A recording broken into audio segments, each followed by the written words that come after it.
Eis aqui, bairro de Realengo. Vamos fazer um comparativo aqui sobre esse bairro de Realengo e esse do ladinho aqui, Sulacap, certo? E ao mesmo tempo aqui, ó, Olaria e Complexo do Alemão, aqui embaixo da Penha. Para que eu quero fazer esse comparativo? Porque esses lugares que eu conheço e são um pouco espelho do que acontece agora aqui no Brasil e, de certo modo, no Rio de Janeiro também. Houve um processo, que podemos dizer que aqui no Rio de Janeiro foi diferente, mas também teve esse modo no Brasil, pelo que eu acompanho, de deslocamento dos investimentos para o interior, para as zonas mais periféricas,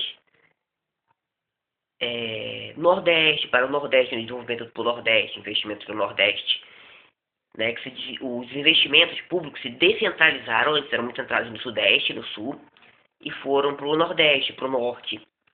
E esse fenômeno também aconteceu aqui no Rio de Janeiro. De modo que, nos anos 90, né, era um investimento mais na Barra, mais na Zona Sul, e ele foi se descentralizando para a Zona Oeste, mais profunda, devagarinho, para a Zona Norte. Isso foi um pouco com o prefeito César Maia também, com Favela Bairro, com tudo isso, mas mais agora com o prefeito Eduardo Paes, com a obra de integração, né, com a mudança de Madureira, a reestruturação toda, os investimentos no Complexo do Alemão, com o PP e tudo mais. Não estou tocando aqui no mérito se são mudanças sempre positivas ou negativas. Estou fazendo essa constatação, que os investimentos foram para regiões que mais para a periferia do que para os centros. Embora os centros tenham continuado. Mas qual é o caso todo? Por exemplo, o morador de Sulacap, nos anos 90, vinha a rua sempre cuidada, lá estava tudo sempre certinho, tudo bem aparado, entendeu? E via o poder público lá frequentemente com seus órgãos, com seus veículos, entendeu? A presença ali visível do poder público. E o que aconteceu?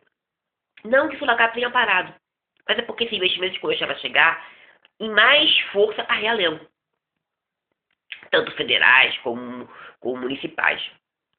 Né? Chegaram com mais força em Realengo, abriu o Colégio Pedro II, a FRJ, passou a ter asfaltamento, agora está tendo o esgotamento sanitário, entendeu? E reforma de praças, em um nível muito rápido. Mas por quê? Porque aqui, nos anos 90, simplesmente ficou abandonado.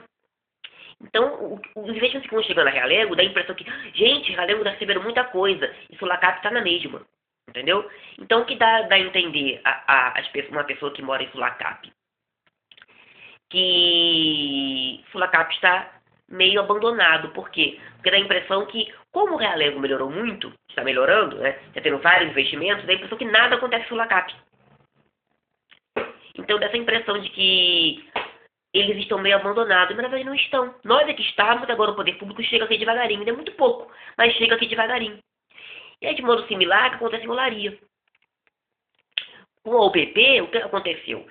Não está bom o complexo do Alemão ainda não, mas chegou o quê? Chegou UPA, chegou escola, chegou frente da família, chegou asfaltamento, chegou várias obras. Então chegou uma série de investimentos no complexo do Alemão que eles fizeram sem nada.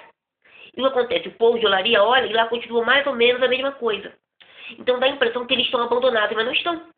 São investimentos, o complexo do Alemão que estava abandonado, como aqui Realengo já abandonado, e agora quando está recebendo algum investimento, dá-se a impressão de que lá estão recebendo grandes investimentos e o resto está estático.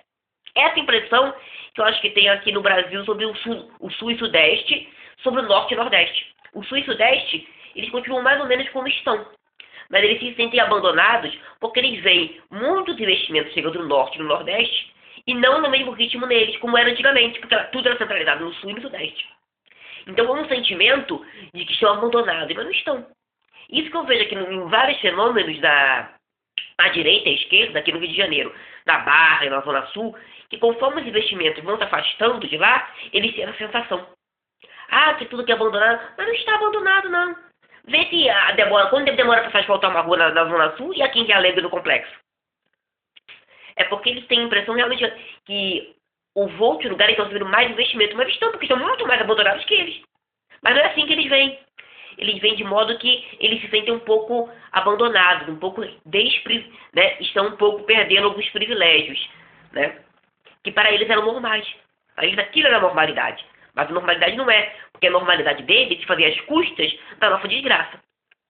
Então, por isso que eu estou vendo aqui no Brasil e no Rio de Janeiro vários movimentos de esquerda e direita que, na verdade, não são movimentos que estão reivindicando melhorar esse país ou alguma coisa assim. São movimentos de pessoas que antes recebiam muito e agora, em comparação com lugares mais pobres, estão se sentindo abandonadas.